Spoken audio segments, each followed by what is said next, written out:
السلام عليكم ورحمة الله وبركاته، أهلا ومرحبا بكم متابعينا الكرام. زي ما عودناكم كل يوم بفيديو عن الأسعار في السوق المصري، والفيديو ده خصصناه إلى أسعار الأرز الشعير الرفيع والعريض والأرز الأبيض الرفيع والعريض. اليوم الأربعاء الموافق 14/12/2022.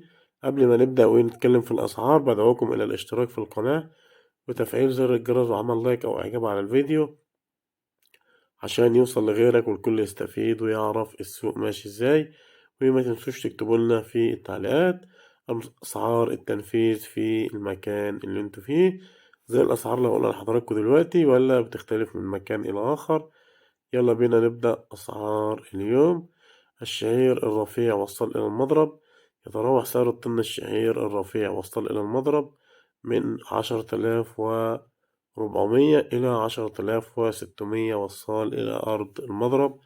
أما بالنسبة للشعير العريض، الشعير العريض وصل إلى المضرب يتراوح سعر الطن الشعير العريض وصل إلى المضرب من 10,800 إلى 10,900 وصال إلى أرض المضرب.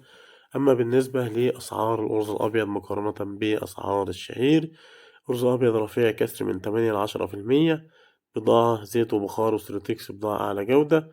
يتراوح سعر الطن من 15,600 إلى 15,700 من أرض المضرب. أما بالنسبة لأسعار الأرز الأبيض العريض، أرز أبيض عريض كسر من 8 ل10%، بضاعة زيت وبخار وسيرتكس بضاعة أعلى جودة. يتراوح سعر الطن من 16,500 إلى 16,700 من أرض المضرب. وبكده يكون عرضت لحضراتكم أسعار الأرز الشعير الرفيع والعريض والأرز الأبيض الرفيع والعريض في السوق المصري. كان معاكم حمد السيد، قناة منوعات البلدي. ما تنسوش الاشتراك في القناة وتفعيل زر الجرس وعمل لايك أو إعجاب على الفيديو عشان يوصل لغيرك والكل يستفيد ويعرف السوق ماشي ازاي.